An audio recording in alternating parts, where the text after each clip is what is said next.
আপনি আপনার সন্তানকে নিয়ে চিন্তা করেন না, আমি মরে গেলেও আমার সন্তান যাতে ভালো থাকে? আল্লাহ তো চিন্তা করছে আমি আমার বান্দাকে যে তৈরি করলাম, এমন একটা সিস্টেম দিতে হবে যাতে করে যে কোনো সময় যে কোনো পরিস্থিতিতে সে যদি কোনো প্রবলেমের মধ্যে থাকে, কোনো বিপদের মধ্যে থাকে, আশেপাশে কেউ নাই, আমি আল্লাহ আছি। আল্লাহ তো ডাইরেক্ট আসি কবে না যে কি লাগবে বান্দা, আল্লাহ একটা অটোমেটিক একটা মাস্টার চাবি দিয়ে দিছে।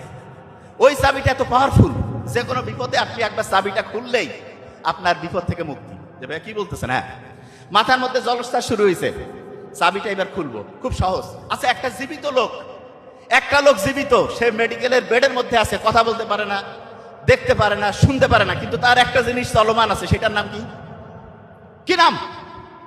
নিঃশ্বাস, শ্বাস প্রশ্বাস চলতেছে না? এরকম কোন লোক আছে নাকি যে ভাই শ্বাস প্রশ্বাস বন্ধ হয়ে গেছে, লোকটা জীবিত আছে নাকি? কেউ আছে? হ্যাঁ, এরকম কেউ আছে? নোবডি। তার মানে জীবনে যতজন আমরা বেঁচে আছি প্রত্যেকের শ্বাস প্রশ্বাস আছে না নাই? এই শ্বাস প্রশ্বাসের যে কন্ট্রোল, এইটা আল্লাহ আমাদের হাতে দিয়েছে। একটু করি তো আমরা, বুক ভরে শ্বাস নেই,